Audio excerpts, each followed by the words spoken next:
My name is Lily Armstrong, and I am 29 years old.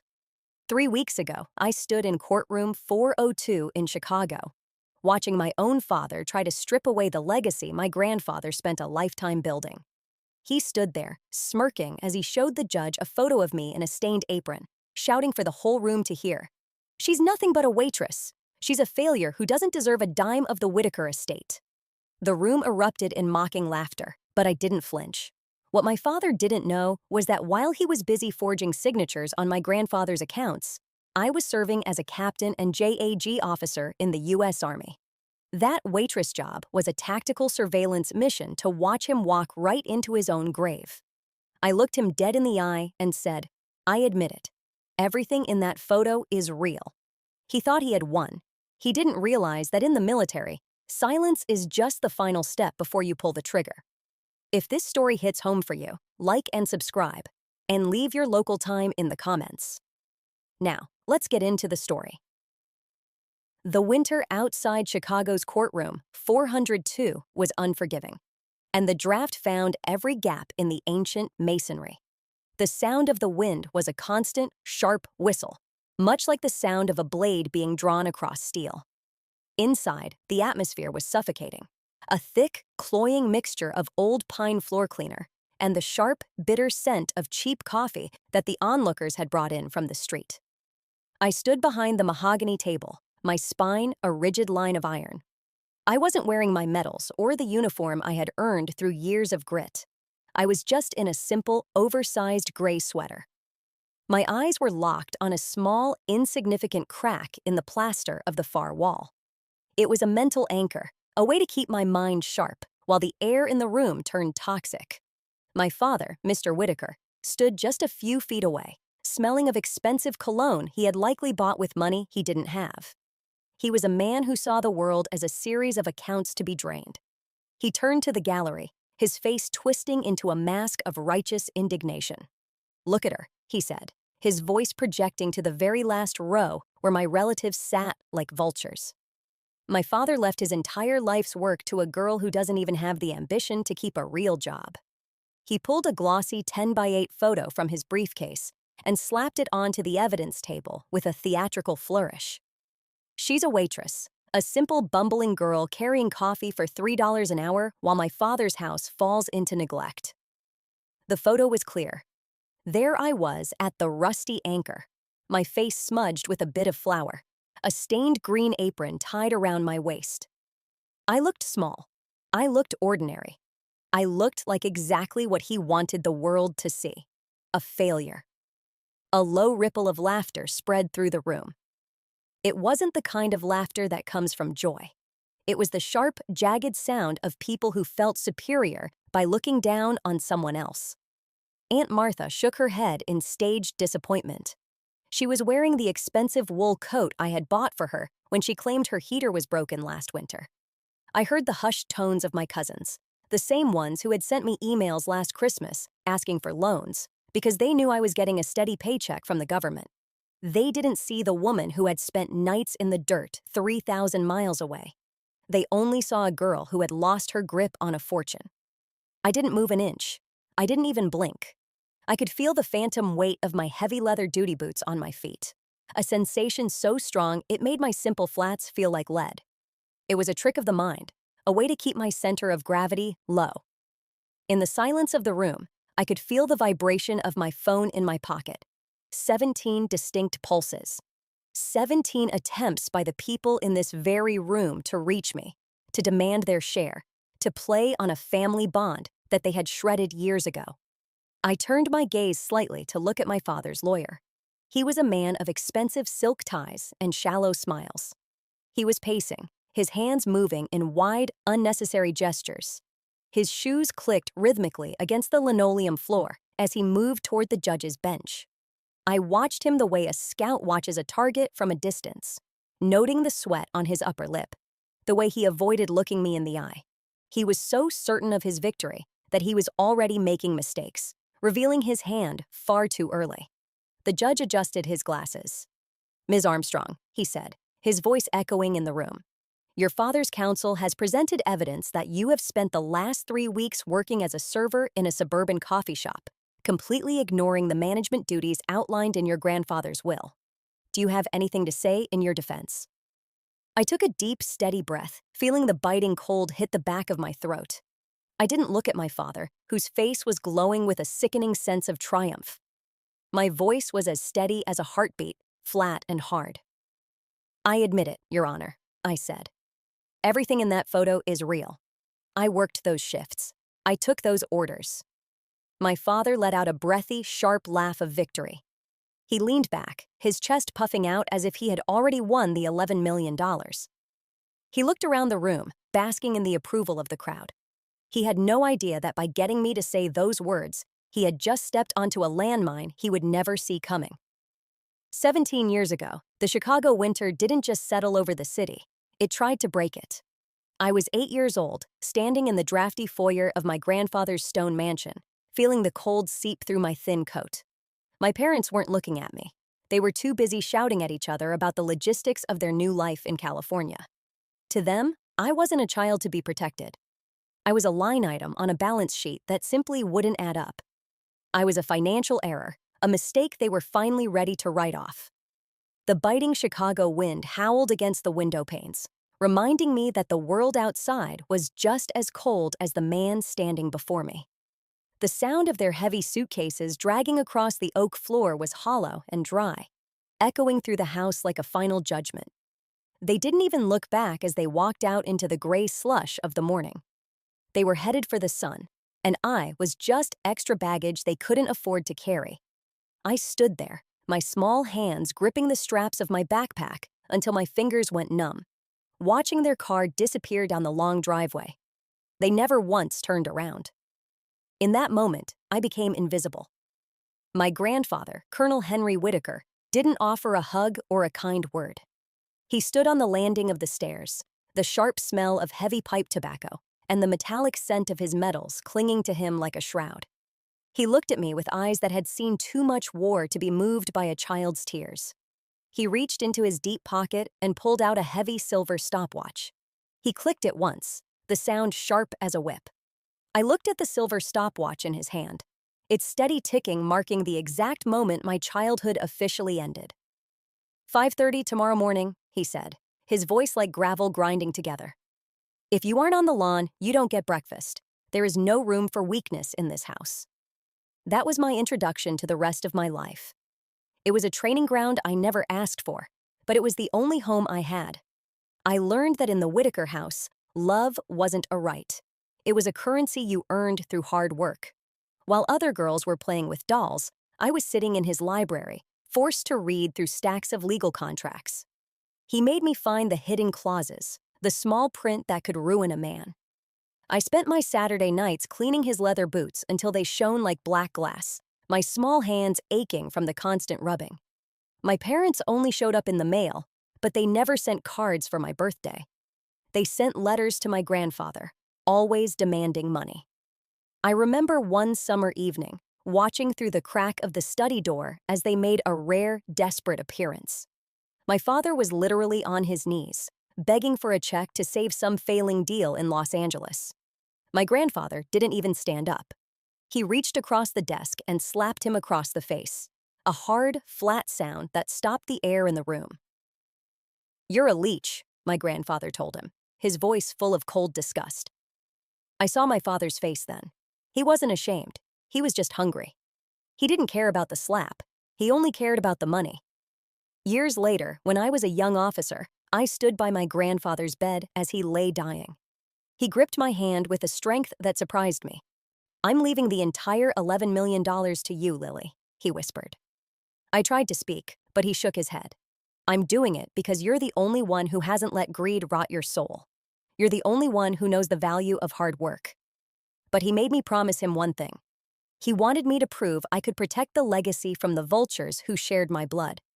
He told me I had to go through a period of monitoring, to see the world from the bottom, to make sure I never forgot what it felt like to be ignored. That was why I took the job at the coffee shop. I wasn't just a waitress. I was a person doing exactly what she was told to do, waiting for the enemy to make the first move. The morning at the rusty anchor was a blur of steam and the aggressive, metallic screech of the industrial grinder. I moved behind the counter with a rhythm that nobody noticed but me. It took exactly 10 seconds to pull a double shot of espresso and 30 seconds to wipe down 5 small tables between the morning rushes. To the suburban crowd in this gray corner of Chicago, I was just another tired woman in a stained green apron, a nameless face in the background of their daily commute. But my eyes never stopped moving. I noted every face that walked through the door, cataloged the habits of the regulars, and memorized the license plates of the cars idling near the curb. I wasn't just serving caffeine, I was practicing the art of seeing everything without being seen myself. It was a habit I couldn't turn off, a way of existing that had been burned into me long before I ever picked up a coffee pot. By noon, the morning rush had thinned out, leaving only the stale smell of burnt milk and the faint, tinny sound of an old radio playing in the back. That's when I felt it, that prickling sensation on the back of my neck that tells you someone is looking too closely. Through the condensation on the front window, I saw a nondescript gray sedan parked across the street. It had been sitting there for nearly 4 hours, brazenly ignoring the 2-hour parking limit. A man was slumped in the driver's seat, his face hidden behind a newspaper, but I could see the glint of a high-powered camera lens peeking over the top edge. My heart didn't race. Instead, my mind went perfectly still, falling into a state of cold, sharp focus. I knew exactly who had sent him. My father was finally showing his hand, and he was being incredibly clumsy about it. I didn't confront the man. I didn't even look directly at the car. Instead, I turned toward a particularly difficult customer who had been complaining about her latte, and I gave her a wide, bright, perfectly rehearsed smile. I wanted him to get the shot. I wanted my father to see the perfect image of a broken, subservient daughter who had finally given up on her dreams and her dignity to pour milk for a living. I leaned over a table and scrubbed at a dried coffee ring with exaggerated effort, making sure the camera caught every bit of my supposed misery. If he wanted a waitress, I would give him the best performance of his life. I would give him exactly the evidence he needed to feel superior, to feel like he had already won. Later that night, the walk back to my cramped apartment felt longer than usual. The Chicago wind was biting, cutting through my thin jacket like a physical insult as it whipped around the brick corners and tossed trash through the alleys. When I reached my door, I saw it. A thick manila envelope tucked into the gap at the threshold. I didn't have to open it to know what was inside, but I did anyway. I sat on the edge of my small bed in the dark, the only light coming from the orange glow of a street lamp outside. The room was sparse and smelled faintly of the metal cleaner and heavy oil. I used to maintain my equipment on the small desk. I pulled out the papers. It was a formal notice of a lawsuit signed by my father. Tucked behind the legal jargon were the photos from the cafe, grainy, high-resolution shots of me carrying heavy trays and cleaning up spills for strangers. He called me a danger to the estate and a disgrace to the family name. He claimed I was mentally unfit to handle the $11 million because I had chosen a life of menial labor. He thought he was holding the winning hand. He thought those photos were the final blow that would make me crumble and beg for his mercy. I stared at my own face in those pictures. The fake smile, the dirty apron, the look of a girl who had lost her way. I didn't feel like crying. I felt a cold, sharp sense of clarity that I hadn't felt in months. My father believed my silence was a sign of surrender, but he had never understood me. I reached for my laptop on the desk, the heavy plastic lid clicking as I flipped it open. The bright blue light reflected in my eyes, which were now devoid of any warmth or hesitation. I bypassed the usual login screens and accessed a private, encrypted portal I had kept active since my last time away. My fingers moved across the keys with a steady speed, every keystroke a deliberate move in a much larger plan. I drafted a single email to the senior legal representative at my old office. "Initialize the response plan," I wrote. Location: Chicago courtroom. Subject: Whitaker. My father thought he had me cornered in this small, dark room. He had no idea that while he was busy counting the money he hadn't yet stolen, I was already moving in the shadows, dismantling his reality brick by brick. I closed the screen with a solid, final thud. The game was over before he even knew it had started. The old house in the Chicago suburbs felt more like a cold tomb than a home, even with the heater humming in the basement. I stood near the kitchen doorway, the heavy smell of roast beef and buttery mashed potatoes filling the air, listening to the loud clatter of forks from the dining room. This was the house I had saved. While I was awake through freezing nights in the desert, guarding perimeters and checking manifests, I was sending every dollar I made back to this zip code. I had spent my deployment pay to make sure the bank did not take this place from under my father's feet. I paid the mortgage and the property taxes while I was thousands of miles away. But tonight, there was no chair for me at the head of the table. I was tucked into a corner on a folding wooden seat, ignored by the very people I had supported for years. My father cleared his throat, his face already flushed red from the wine he was pouring for everyone but me.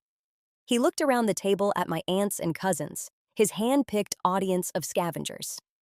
"You go off to be a hero while this house falls into neglect," he said, his voice loud enough for the neighbors to hear. "And now you come back and refuse to help us when we are drowning? It is the ultimate betrayal." Aunt Martha did not even look up from her plate. "The army certainly did not teach you how to be a daughter, Lily," she mumbled. "You are more worried about your career than your own father's dignity." I sat there, my feet planted firmly on the floorboards I had paid for. I felt my phone vibrate against my leg, 17 missed calls from the same relatives who were currently eating my food. The tension in the room snapped when my father stood up and walked to the sideboard. He picked up the small, velvet-lined box I had left on the counter, the one holding the medals for my years of service. He did not look at them with pride. He held the box like it was a piece of junk mail. "This trash does not pay the bills in this city, Lily," he spat. And then he tossed the box toward the trash can in the corner. The box hit the floor with a hollow thud, sliding across the wood like a worthless toy. The entire room went dead silent. I felt my pride being ripped open, a raw, jagged sensation in my chest. I could feel my fists clenching until my knuckles turned white, but I did not let out a single sound. I simply stood up, walked across the room, and picked the box up. I wiped a smudge of dust off the cover with the hem of my shirt and tucked it into my pocket. I looked back at the table, my face a mask of absolute nothingness. "I have heard what everyone has to say tonight," I said, my voice as flat as a desert road. "I will consider signing over the inheritance." It was the bait they were starving for. My father's eyes lit up with a sickening kind of joy. He actually smiled at me, believing he had finally broken my spirit. He sat back down and started talking, not to me, but to the room. He began bragging about the credit card debts he was going to wipe out, and the new car he had seen at the dealership downtown. He was showing me every leak in his boat, every piece of evidence of his greed, because he thought I was no longer a threat. I retreated to my dark bedroom as soon as the dishes were cleared. The room smelled faintly of the metal cleaner I used for my gear, a sharp, familiar scent that grounded me. I did not cry. I did not call a friend. I pulled out my phone and opened a hidden folder. I started a new entry. I recorded the date, the time, and exactly what had been said. I noted the moment he had thrown my honors onto the floor. The blue light from the screen made my eyes look cold, almost glass-like. He thinks my silence is because I am scared. He has no idea that in my world, silence is just the time you take to make sure you have enough ammunition. The wind off the lake was a low, mournful howl that found every gap in the window frames of my small Chicago apartment. It was the kind of cold that settled into your bones like an unwanted guest. I sat in the dark, the only light coming from a sickly yellow street lamp outside that cast distorted shadows across the hardwood floor. The rhythmic ticking of the wall clock was the only constant sound, measuring out the seconds with a precision that felt like a needle against my temple. Every few minutes, my phone would light up on the kitchen counter, buzzing with a desperate energy. My father was sending messages, each one more vicious than the last. He wanted the papers signed. He wanted the $11 million. He wanted me to admit I was nothing without him. I didn't open them. I didn't need to. I knew the tone of his greed. It was a loud noise that filled the silence with emptiness. Finally, I picked up the phone. I didn't type a paragraph. I simply sent 4 words. "I have heard you." That was it. To a man like him, my silence was a white flag. He would see my lack of fire as a sign that I had finally been smothered. I could almost hear his sharp, breathy laugh from his suburban house, the sound of a man who believed he had finally broken the one thing he couldn't control. He was already calling my aunts and cousins, telling them the good news, that the difficult daughter had finally been tamed. I set the phone back down and reached for the small tin of black shoe polish on the floor. It had an acrid smell that always reminded me of the long nights I spent preparing for inspections. I pulled out my heavy leather work shoes. I began to rub the polish into the scuffed leather in slow, deliberate circles. It was a ritual, a way to ground myself when the world felt like it was spinning. My hands moved with a mechanical steadiness that my father would never understand. Every stroke was a way of reclaiming my own narrative. I thought about the men and women I had served with, the ones who had given everything for a sense of duty that people like my father could never comprehend. They were my real family. They had stood by me when the sky was falling, while my own flesh and blood was busy calculating how much my grandfather's death was worth in cash. The betrayal was a slow erosion of everything I had been told was sacred. The phone rang again, but it wasn't him. It was the legal representative I had spoken to at the office. His voice was hushed, edged with worry. "Lily, we have the audit results. We have the proof of the forgery and the stolen funds. We can stop this whole thing tonight. Why are you waiting? He is out there telling everyone he has won." I looked at the shoe in my hand, now gleaming like polished glass. "Because if I stop him now," I said, my voice low and hard like a stone, "he will just find a way to make himself the victim. He will tell the world I am the heartless one who ruined him. I do not want to just win, Frank. I want everyone he has ever used as a shield to see exactly who he is when the mask finally slips." "He just booked the ballroom at the Grand Continental Hotel," Frank said. "He is throwing a massive dinner party for the whole family and his business partners on Friday night. He told them it is to celebrate the new era. He thinks he is getting the check that night." I stood up and walked to the window, looking out at the dark, empty streets of Chicago. My father was blinded by his own reflection. He was walking straight into the fire I had set for him. He was building his own gallows and calling it a throne. He had no idea his fancy ballroom was just another piece of evidence. I was finally truly ready. I stood in front of the full-length mirror in my hotel room, the silence of the space feeling like a heavy blanket.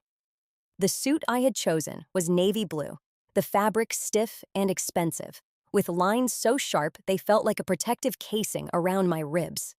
I adjusted my silk tie with a slow, rhythmic pull, making sure the knot was perfectly centered between the collars of my crisp white shirt. I didn't look at my face to check my makeup. I looked at the mirror to ensure there was no weakness in the silhouette. My eyes were flat, mirroring the cold gray of the Chicago sky outside the window. I reached for my leather briefcase on the bed. Inside, the thick folder with the wet red ink on the cover sat waiting. I closed the metal latches with 2 distinct clicks that echoed against the walls. It was a familiar sound, one that usually meant a task was fully prepared and there was no going back. I took a deep breath, feeling the air move through my lungs with a steady, quiet ease. The ballroom of the Grand Continental was a massive sea of glittering light and shallow, aggressive noise. The air was thick with the cloyingly sweet scent of expensive perfume and the savory, heavy smell of overpriced steaks. My heels clicked against the polished white marble floor, a steady sound that seemed to cut right through the chaotic chatter of the crowd. I wasn't here to be a guest, and I wasn't here to celebrate a family reunion. I was here to finish an audit that had been decades in the making.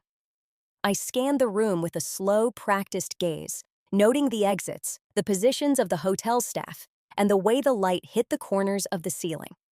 My father was standing near the center of the room, holding a glass of expensive scotch and laughing far too loudly at a joke he probably didn't understand.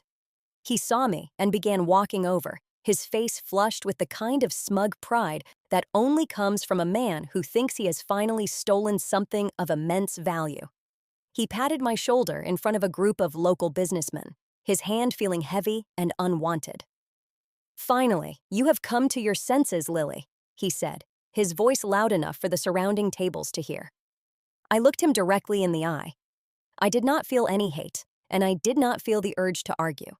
I only felt the cold, hard weight of the facts tucked inside my briefcase. In the corners of the room, my real support was already in place. I saw Frank, the senior lawyer, wearing a plain gray suit and silver-rimmed glasses.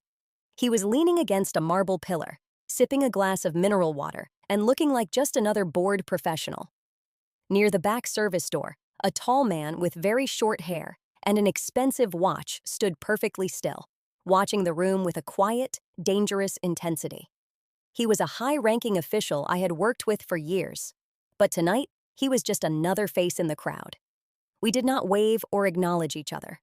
A tiny, almost invisible nod from Frank was the only signal I needed. My father did not notice them. He was too busy being the star of a show he did not realize was about to be canceled. The people around him were nodding and smiling, a pack of vultures waiting for their small piece of the $11 million. The music began to dim, and the room grew quiet as my father led me toward the small, raised stage at the front of the hall. He stepped up to the microphone, his chest puffed out like a bird of prey.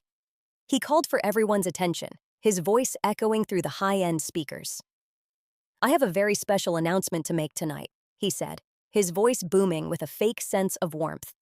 "My daughter has finally realized that family is what matters most in this world. Tonight, she is officially authorizing me to oversee the management of the Whitaker estate for the benefit of this entire family." He leaned in close to my ear, his hot breath smelling of alcohol and victory. "Everything is over now, girl," he whispered so only I could hear. "You lose." I looked out at the room, seeing Frank slowly reach into his briefcase. I looked at the man who shared my blood and spoke just loud enough for the microphone to catch every syllable. "No, father," I said, my voice as steady as a heartbeat and as cold as the lake. "The march has only just begun." My father held the silver pen out to me like it was a lifeline, but I knew it was nothing more than a leash. The transfer paper lay on the mahogany podium, the ink for the management of the $11 million already dry, waiting only for my signature to finish the job he had started. "Just sign it, Lily," he said, his voice carrying through the ballroom speakers with a forced, patronizing warmth. "End this poverty once and for all. Stop pretending you are happy serving coffee to strangers and come back to where you belong." Behind him, the aunts and cousins I had once shared holiday dinners with were leaning forward in their velvet chairs, their eyes narrowed in anticipation of my final surrender. They saw a failed waitress who had finally run out of options. I stood perfectly still, my back a straight line of cold, unyielding iron. I did not look at the paper. I looked at the beads of sweat forming on his upper lip, the telltale sign of a man whose debts were finally catching up to him. The silence in the hall was not empty. It was heavy, like the pressure in the air before a lightning strike hits the ground. I gave a short, almost invisible nod toward the back of the room. From the shadows at the edge of the stage, Frank stepped into the harsh white spotlight. He was no longer wearing the plain gray suit from earlier. He was in his full service dress, the dark blue fabric crisp and perfectly tailored. The rows of ribbons on his chest caught the light, a splash of color that silenced the room instantly. The clinking of glasses stopped. The whispering died in the throats of the vultures. Frank did not raise his voice. He did not need to. "Mr. Whitaker," he said, his tone as sharp and clear as a bell in the morning air. "I am the senior legal representative for Captain Armstrong. I am advising my client to refrain from signing any documents that have been prepared under financial duress or fraudulent claims." The word captain rippled through the room like a physical wave. My father's hand began to shake, the silver pen clattering against the wood of the podium before rolling onto the floor. Frank opened his leather briefcase with a deliberate snap. He pulled out the thick folder with the wet red stamp on the cover and placed it directly over the transfer papers. He turned the pages slowly, making sure the people in the front row could see the clear scans of the forged signatures. "We have completed an exhaustive review of the Whitaker estate accounts," Frank continued, his voice echoing in the dead quiet of the hall. "We have documented over 50 separate unauthorized withdrawals. We also have the verified federal orders, confirming that my client was deployed overseas during the exact dates these documents were supposedly signed by her hand in Chicago." I stepped toward the microphone, my gaze locking onto my father's face. The smug triumph he had been wearing for weeks was gone, replaced by a gray, sickly pallor. "I am not a waitress, Father," I said, every word a deliberate, cold strike. "I am a captain and a judge advocate for the United States Army, and you are now under investigation for grand larceny and identity theft." The silence that followed was absolute. It was the sound of a man's world being dismantled in front of everyone he had ever lied to. My aunts looked away, suddenly fascinated by the patterns on their silk napkins. The business partners he had invited to witness his crowning moment were already sliding out of their seats, heading for the exits to distance themselves from a crime scene. My father reached out to grab my arm, but he stopped, his hand hovering in the air as if he had just realized he was touching something he could no longer control. I did not feel joy. I did not feel the need to gloat. I felt the relief of a mission finally reaching its objective. I picked up my briefcase and stepped down from the stage, my heels sounding like a hammer hitting an anvil on the marble floor. I stopped just as I passed his shoulder. "The show is over," I said, my voice barely a whisper, but sharp enough to cut. "Welcome back to reality." I walked out of the ballroom, leaving the ghost of his ego behind in the cold night. The ballroom was a hollow shell. The dimmed chandeliers cast long shadows across the abandoned tables. The smell of expensive perfume had faded, replaced by the metallic tang of spilled wine and cold steak. I stood by the podium, my movements steady. I buttoned my navy jacket and slid the thick folder of evidence back into my leather briefcase. The metal latches snapped shut with a sharp sound that felt final. Across the floor, my father stood alone. He looked smaller now, his shoulders hunched under his expensive Italian suit. He was no longer the king of the room. He was just a man caught in a lie that was too big to swallow. His breath was coming in short, ragged gasps that echoed in the vast, empty space. "You destroyed me," he whispered, his voice cracking like dry wood. He didn't look at me. He looked at the floor where the transfer papers for the $11 million still lay scattered. "You walked in here, and you humiliated your own father in front of everyone. You broke this family apart, Lily. You were always the difficult one, the one who couldn't just follow the rules." He looked up then, his eyes searching for a way to shift the blame. "I did it for you. I wanted to make sure we had a future. I wanted to make sure you never had to live in a cramped apartment or work a job you hated. Everything I did because I love this family." I stopped what I was doing and looked him directly in the eye. For the first time in my life, I didn't feel the weight of his expectations or the sting of his disappointment. I felt nothing but a sharp, clinical clarity. "I didn't humiliate you," I said. My voice was low, devoid of the heat of a typical argument. "I just removed the mask. If you feel humiliated, it is because you finally have to look at the person behind it. You didn't do this for me, and you didn't do it for the family name. You did it because you were terrified of losing the power to control everyone. You didn't see a daughter when you looked at me. You just saw a living bank account with my name on it." He recoiled as if I had struck him, his face twisting in confusion. "How can you say that? I gave you everything. I supported you when you went away." "You didn't support me." I cut him off, my words precise and cold. "You stole from me while I was protecting people. You spent my grandfather's legacy on cheap red wine and ego trips while I was making sure you didn't lose your roof. You talk about family like it is a shield, but for you, it has always been a weapon. You used it to guilt me, to drain me, and to keep me small. But I am not small anymore. I am the one who sees the system for what it really is." He slumped against a table, the wood creaking. The silence between us was like a physical barrier, thick and suffocating. "So what now?" he asked, his voice barely audible. "Are you going to have me arrested? Is that your big revenge? You want to see me in a cage?" I picked up my briefcase and walked toward the grand exit, my footsteps sounding on the marble floor. I didn't stop to look back. I didn't need to see the wreckage. "I don't want revenge," I said, pausing just before the heavy oak doors. Revenge implies that I still care enough to want to hurt you. I don't want anything from you at all. Not your money, not your house, and certainly not your hollow apologies. I pushed the door open, the cool night air of Chicago rushing in to meet me. From this moment on, your punishment is simple. It is my permanent absence from your life. You can keep the empty house and the bitter memories. You are officially on your own. I stepped out into the dark, and for the first time, the silence was truly beautiful. The drive back from the hotel was the quietest 30 minutes I had ever experienced in Chicago. At 3 in the morning, the streets were abandoned, the orange glow of the lamps reflecting off the wet pavement like old gold.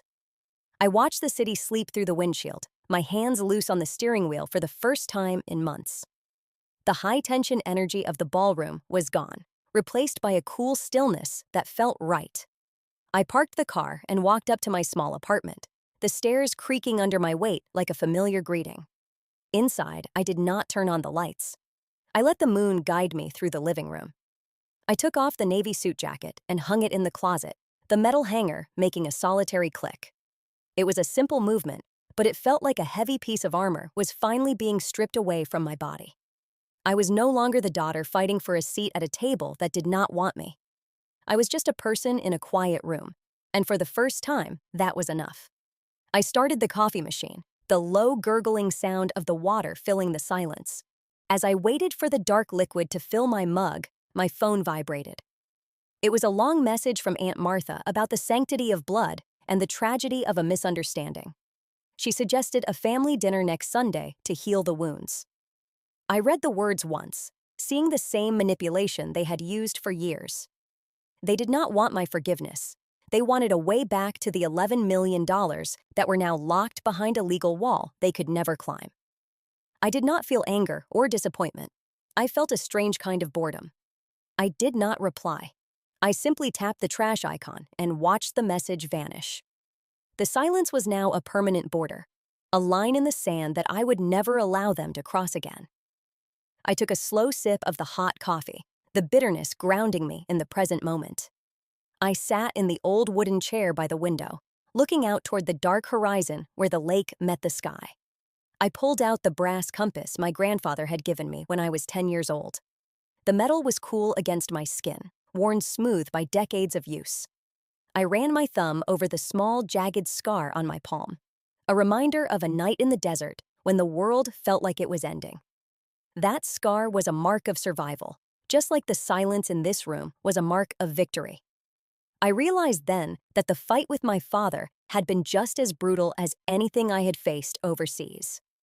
The only difference was that this time, I was protecting the girl who had been told she was worthless for far too long. I accepted the loss of my family as a necessary cost, a price I was willing to pay to finally own my own name. I did not need their love to feel whole anymore. The water of the lake was perfectly still, reflecting the coming light like a massive piece of polished glass. As the first lines of gold cut through the gray over Lake Michigan, I saw a new notification on my laptop. It was an email from my new assignment. It contained the final details for my next move, a chance to do the work I loved without the shadows of my past. I did not feel the need to call anyone to share the news. I shut the screen, the light fading as the sun took over. I walked to my bed, pulled the heavy quilt up to my chin, and felt the softness of the sheets. The world was still turning, the city was waking up, but the battle was finally over. For the first time in 10 years, I fell into a sleep that was deep, dark, and perfectly still. I was finally home. It was finally time to start over now.